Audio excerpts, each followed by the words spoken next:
Nemec calls out the New Jersey Devils.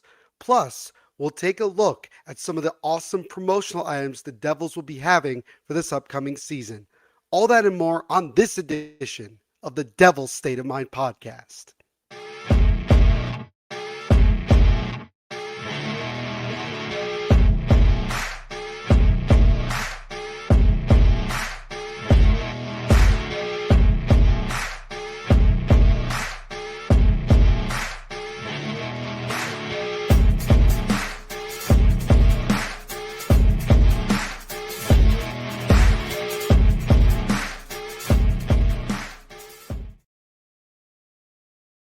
And a pleasant good morning, good afternoon, and good evening, Devils fans. What is going on? As always, it is your host, your best friend, your confidant, and your number one source, Neil Villapiano. And welcome to a much anticipated edition of the Devil's State of Mind podcast, right here on the Hockey Podcast Network, as well as Sports Wire Radio, the best place to get everything you need to know about your New Jersey Devils. And as always, Devils fans, hope you're having a fantastic day wherever you're checking out this podcast episode. And thank you guys, as always, for taking time out of your day to check these episodes out. You guys already know that I greatly appreciate it. And I know I've said this probably 1,000 times over the last couple of weeks and couple of months, but do apologize for the lack of content or consistent content. I'm just going to be one with you guys. If you remember, I'm here at Syracuse University pursuing my broadcast and digital journalism master's degree. I finished up the summer portion of the program 2 weeks ago, and this is only day 2 of the fall semester. So I'm going to be obviously here in Syracuse a lot more starting now. Just had my first day of class yesterday. I'm fortunate enough that on Tuesdays and Thursdays, I have the whole day off, which is nice. So I'll have a little bit more time to hopefully get some more episodes out to you and to get more content out to all of you guys. So as always, I appreciate the patience and understanding. And I appreciate everybody sticking around. That's just, me being honest. I appreciate just how much you guys continue to enjoy my content, even if I'm not super consistent. Really do appreciate it. Really quick, as always, shout out to our friends over at DraftKings Sportsbook. And I know obviously things are a little bit slow, but as we all know, first of all, Major League Baseball, we are down to the nitty gritty here in terms of the, playoff races and getting things going with that. We also have, again, we're into now week 3 of NFL preseason. We are so very close to the beginning of the NFL season. And of course, as well, college football is right around the corner. So even though things are not as super exciting as they would be before, nonetheless, we are moments away from getting things really going here. And of course, DraftKings Sportsbook is your number one destination to get in on all of the huge cash prizes. And all you got to do is sign up with our promo code THPN. You bet $5, you get $300 instantly in risk-free bet money. It's that simple, guys. I can't explain it enough just how great of an offer this is. So if you want to get in on the action again, sign up with our promo code at DraftKingsSportsbook.com. THPN is our promo code. Again, bet $5. You get $300 instantly in risk-free bets, courtesy of DraftKings Sportsbook. The crown is yours. And as always, Devils fans, make sure to bet responsibly. Okay, so now we've gotten through all of that. Before we get into the other 2 topics that I mentioned, including the main one of this episode, I wanted to talk to you guys really quickly about something that I also talked about over on the podcast Instagram. I went on live about an hour and a half ago at the time of this episode, and I wanted to talk again about the same thing here on the podcast, and that involves the discourse and disrespect that I've seen from both Devils fans and Minnesota Wild fans, and also to an extent, some journalists as well over the last couple of months. Now, obviously, you guys know what I'm talking about, and that is the constant back and forth on whether or not Minnesota Wild defenseman Quinn Hughes ultimately will sign an extension with the Wild, as the longer that he remains unsigned, and he is still unsigned at the time of this recording, there's going to continue to be more rumors, more speculation, all of this stuff about whether or not he's going to stay in Minnesota or in a year's time sign with the New Jersey Devils and have all 3 Hughes brothers on the same team that quickly. But I've seen over the last couple of weeks and couple of months just a lot of back and forth between both fan bases about why Quinn Hughes should stay in Minnesota, why he should come to New Jersey, and all that stuff. And I get people wanting to express their opinion, but there have been times where things have been taken way too far. And the one I'm going to specifically point out is from Michael Russo of The Athletic, who covers the Minnesota Wild. A lot of you guys already know who he is. I'm sure he's become one of the most well-known guys on social media when it comes to covering the NHL for The Athletic, and I think honestly for the NHL in general, but not necessarily for good reasons. But before I show that, I just want to clarify something. I think that Michael Russo many times does a really good job of his overall just coverage of the Minnesota Wild. When I look at just his work and I look at what he's written about at times and his breakdown of things, I think he does a really good job. So I just want to clarify that. And I want to make that clear to everybody as me being as balanced as I possibly can be when I come to you talking about this. But I saw this today because Michael Russo put out an article earlier today talking about the latest that we know about what the situation is with Quinn Hughes. This comes in response to what Elliot Friedman said on 32 Thoughts this morning, where Friedman said that he hadn't really heard anything new in terms of where the Wild are in their contract negotiations with Quinn Hughes and his agent Pat Brisson. And that obviously led to a lot of Devils fans and other fans in general just again continuing to speculate about maybe he won't re-sign in Minnesota. Maybe he'll go to the Devils, this, that, and the other thing. Michael Russo put out an article which is on The Athletic. If you're able to read it, go check it out. And he talked about the sources that he spoke to from around the league said that a lot of the reporting about the Wild and Quinn Hughes not talking is BS and all that stuff. And granted, a lot of these sources had to remain anonymous, this, that, and the other thing. And I know that Michael Russo has also reported several times over the last couple of months about where both sides are, saying it's really close, then it's a possibility. It's like all these different kinds of word phrases, I think is the best way to put it. And I think we've kind of reached the boiling point with this whole back and forth between Michael Russo and specifically dealing with Devils fans, because there's a lot of Devils fans that are in his mentions and his DMs. And this one today I felt was much more personal and quite frankly very disrespectful to other people in the industry when it comes to reporting and covering teams. And as you can see here, and if you can't, I'll just read it to you. If you're here on YouTube and you could see it, but if you're listening, I can just read it to you. Michael Russo responded to a guy on Twitter. I'm not going to tell you his name. He says, "You're a fan of a team that sadly doesn't have a single actual beat writer. To many of you, anybody not a fanboy blogger is a mouthpiece."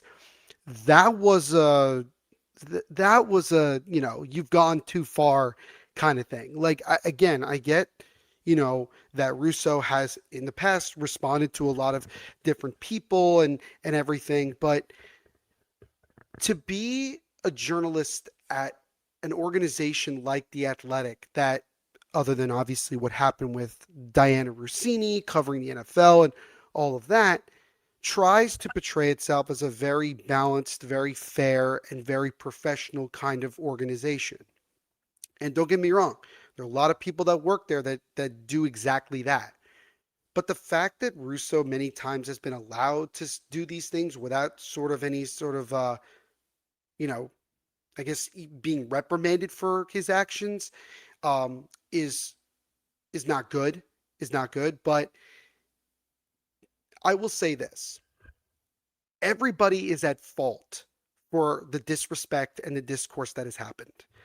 I I believe firmly that Russo is responsible for letting his emotions get the better of him to ultimately have these kind of reactions and respond to these people. But I also blame the fans as well for not being decent human beings and just taking time out of their day to simply just destroy somebody who is, who is a beat writer, who is doing their job and things like that. Both parties are at fault here. And this is why it comes down to me to a much more simplistic human being kind of aspect. At the end of the day, kindness is the most important thing in our world. And I know that it seems like in this world right now that, kindness is at its all-time low. But I still genuinely believe there are a lot of very good people out there. And we need to be respectful of one another because at the end of the day, we are all human beings. And to see this kind of disrespect that people do on social media is just so frustrating to me. It's so disrespectful. And I know I keep repeating and saying that word, but it truly is disrespectful. And as somebody who has dreams and aspirations of wanting to be a hockey journalist, media guy, especially in the NHL and hopefully even with the New Jersey Devils, I just hate seeing this, especially on Twitter. And I know that Twitter is the most toxic, probably, of all the social medias, but there's toxicity everywhere. And it's not just on social media, it's also in person. And we need to change that. We need to go back to realizing that everybody is a human being. You don't know what people are going through. You don't know what people are dealing with on a daily basis. And saying something like that and saying whatever can be very, very harmful in many ways to somebody who could already be struggling. And so the old saying goes, treat everybody with kindness, but it's so true. And I think we've lost that in so many ways. And we need to get back to that. We need to get back to, if you got nothing nice to say, don't say it. I get wanting to be a fan and ultimately wanting to cheer on your team. And you have every right to do so. And maybe even playful banner, sure. But to just go out and say, these disrespectful things, and this also goes for reporters as well who feel the need to speak like that, there's no place for that. So I said this and I put it on Twitter as well in a thread, which you can go check out. I said, for fans, at the end of the day, we are just fans, right? We are just fans that want to see our team win. But there is no need to go out and be cruel to other people and to be cruel to other fan bases like that. I get the competitiveness of all that, but there's no place for it. Treat people with kindness. Treat people and be fair because, again, you don't know what they're going through. Be better. Be respectful. Journalists, I'd say the same thing. Reporters, same thing. Especially with reporters because, honestly, you have to focus on doing your job and doing it to the best of your abilities. And there are so many people out there that do exactly that. Michael Russo does that in many ways. I'm going to be honest. I do not approve that he basically called out every single person that covers the New Jersey Devils.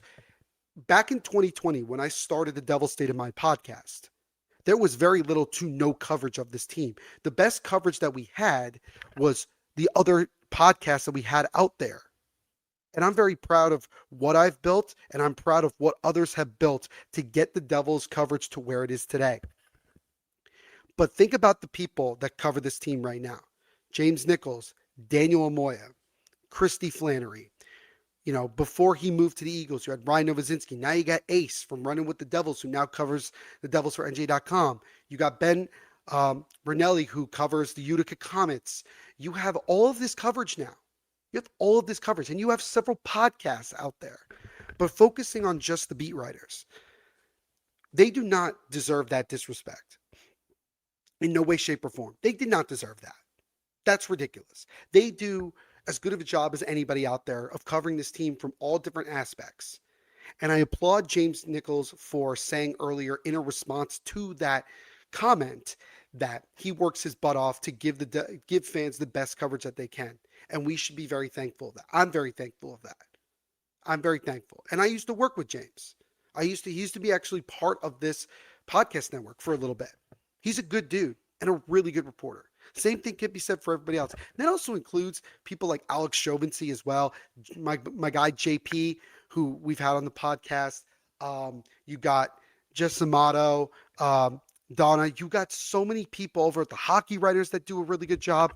All of these people do a really good job of covering the team that we all care and love about. But the same could be said for every other team in the National Hockey League and every other, area you can think of. Bottom line is this. Be kind. Choose kindness. Because the world needs more of it. The world absolutely needs more kindness from you, from everyone else. This disrespect online and in person needs to stop. If we can focus on being kind to one another, this world will change so much for the better. I believe that so firmly in my heart. So I just wanted to talk about this for a few minutes because I'm just so tired of seeing this disrespect and this back and forth between everybody, whether it's Devils fans to Wild fans to Devils fans, reporters at fans. No, this needs to stop. Everybody needs to choose kindness and stop with this disrespect. Because at the end of the day, we all want to just care about hockey. We want to just enjoy hockey to the best that we can. And having this disrespect and this, hate and everything, there's no place for it. No place in sports and no place in the world. And I know that's such a cliche and easy thing to say, but it is very true. Kindness, kindness, kindness. It beats everything else. If you could be anything, if you can't be anything, then just one thing, be kind.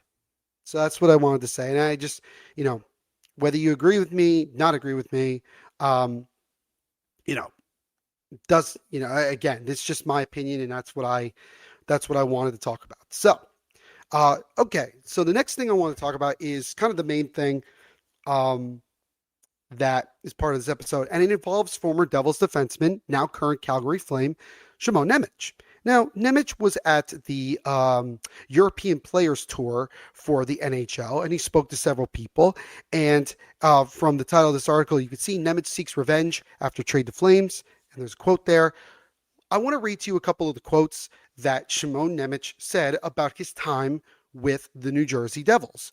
Let's see if I can find it here. It's in small print. So the first one that comes up is, I think I couldn't play my best hockey. Again, also speaking to David Alter, who covers the Calgary Flames for the Hockey News during last week's NHLPA European Player Media Tour in Munich, Germany. Quote, I wasn't given the opportunity that I want, and at the end of the day, they decided it's best for me and for them to get traded, and I'm happy with that. And Nemec also made it clear that he never asked to be traded, but he is happy that ultimately that's what happened. The next thing that I saw here, again, we're just scrolling down, he talked about also saying, I wanted to be a number one defenseman to power play and everything, but two other guys wanted to do the same, talking about Luke Hughes and Dougie Hamilton.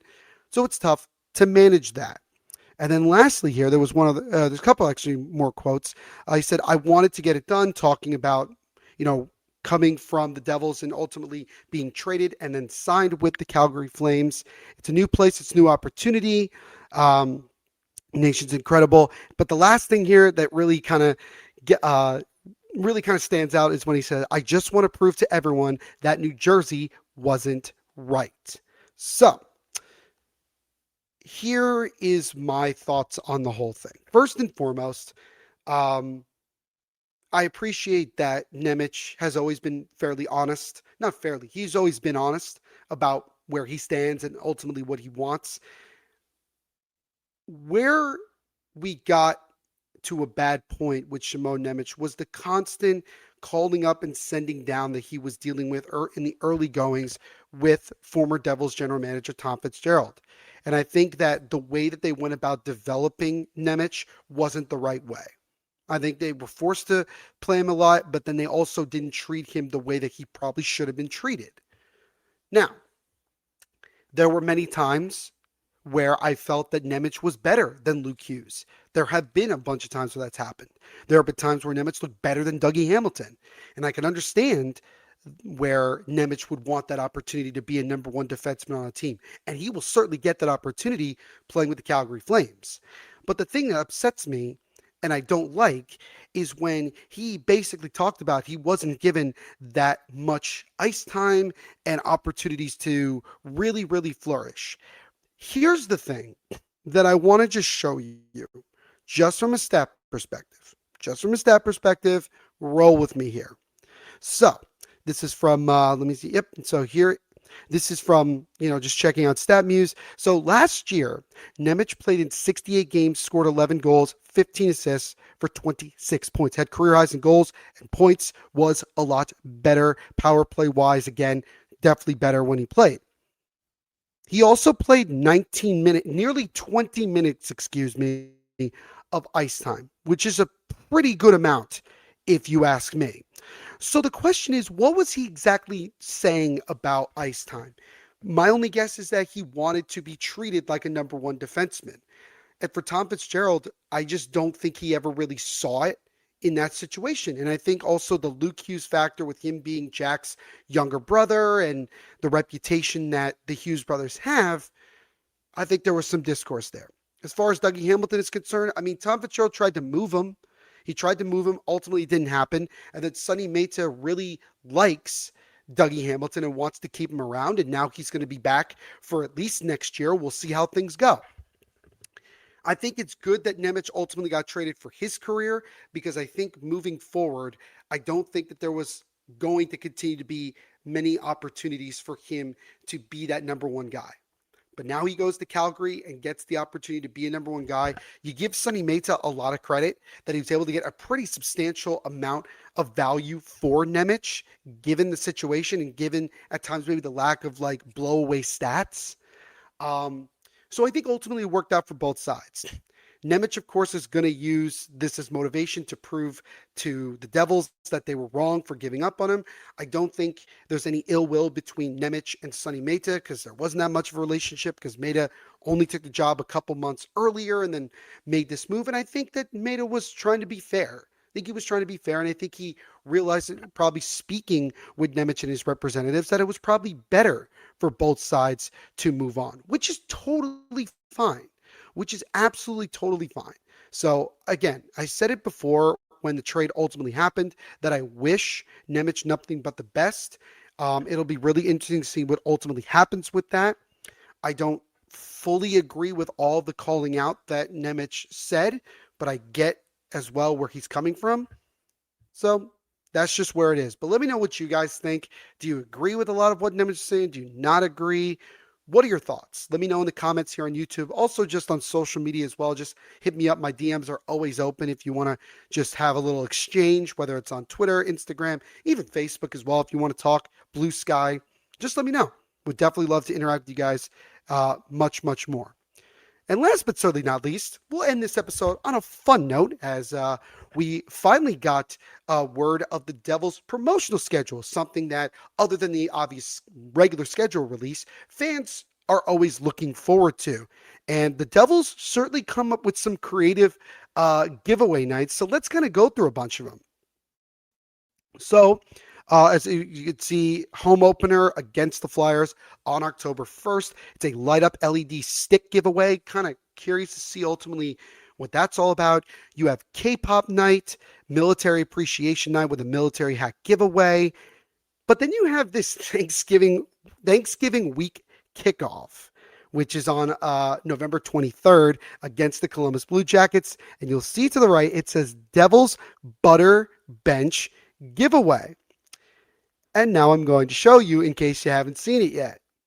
That's exactly what it looks like. It is a butter holder, or I think that's the term that they use, and it's supposed to be a Devils hockey bench. Now, we've seen gravy boats. We've seen gravy Zambonis. We've seen a lot of creative things. This is definitely one that I haven't seen yet. And I will say, this is probably going to be one of, if not the most popular promotional item that people are going to try to get. And I love it. And I give the Devils a lot of credit for doing something a little bit different than what a lot of people would tend to do, what a lot of teams would tend to do during this Thanksgiving, period where they try to get kind of creative with it. This is fun. I think it's really fun, and I'm excited to see. I hope I get a chance to either get one or at least see one in person. Very curious to see what this is all about. It looks cool. I like it a lot. Just wanted to show you guys because I think out of all of them, that's probably the one that stands out the most. So again, give the Devils a lot of credit. Some of the other nights, we have Devils Youth Foundation night, Devils Down the Shore. There's always one. One of my personal favorites, Hockey Fights Cancer. That will be on January 9th. That's a pretty late Hockey Fights Cancer night, but nonetheless, it says an HFC card giveaway. I guess player kit. I don't really know what that exactly means. But moving forward, you have Youth Hockey Day. Arsenic Gritzik bag tag figurine giveaway. Again, not sure what that's going to look like. Mascot Madness Nightlight, which again, you'll have a lot of mascots coming in to hang out with NJ Devil. We have our first Luke Hughes bobblehead giveaway, which will be on Fan Appreciation Night. They also say in the bottom here, Ring of Honor. So be curious to see who goes in the Ring of Honor this year. A couple of other, these are the cultural celebrations. You have November 18th versus the Montreal Canadiens called Newark Celebration. So I'm assuming it's going to be a celebration of the city that the Devils play in. You have Jewish Community Night, which is on December 1st against the Sharks. Pride Celebration, which is on January 19th versus the Dallas Stars. Black History Celebration on February 23rd against the Hurricanes. And then another game against the Hurricanes, the Hecho and Jersey. I'm sure that's for, I'm assuming that's Latino Heritage Night. Additional group nights to be announced as well. So overall, that is the Devils' promotional and heritage culture schedule for the upcoming season. Again, I think the Butter bench is going to be the highlight of the entire year, but there's certainly some other interesting ones that the Devils have coming down this season. Let me know what you guys think is your favorite one. I'm assuming a lot of you are going to agree with the Butter bench, but if not, what are your favorite ones? What certain games or nights you're looking forward to? Would really love to interact with you guys even more. But on that note, Devils fans, that's going to do it for this episode of the Devil's State of Mind podcast. Again, thank you guys for your patience, your understanding, and your continued support of the podcast. Really excited to get an episode out here. Not going to promise when the next one comes out, but hopefully sooner rather than later. But nonetheless, thank you guys for hanging out with me. Again, you could check out the podcast over on social media, Devil's State of Mind on Facebook and Instagram, and on Twitter, it's at Devil's State as well. You could also check out the podcast on all social media platforms, Apple, Spotify, SoundCloud, Google, all that good stuff. And if you're on Apple or Spotify, do me a favor and leave a 5-star rating on either one. It goes such a long way to helping grow the podcast and get it out to more Devils fans like yourself. Also, if you're new here on YouTube, make sure to leave a like on this video. Subscribe if you haven't already. Tell all your friends to do the exact same and continue to spread it out. And again, grow the podcast here on YouTube as well in the video format to more Devils fans, again, like yourself. But again, thank you all so very much for checking out this podcast episode, and we will see you in the next episode. Everyone, continue to be the awesome people that you are. And as I always say, at the end of every episode, you got to put those horns up, baby, and say those words. Let's go, Devils.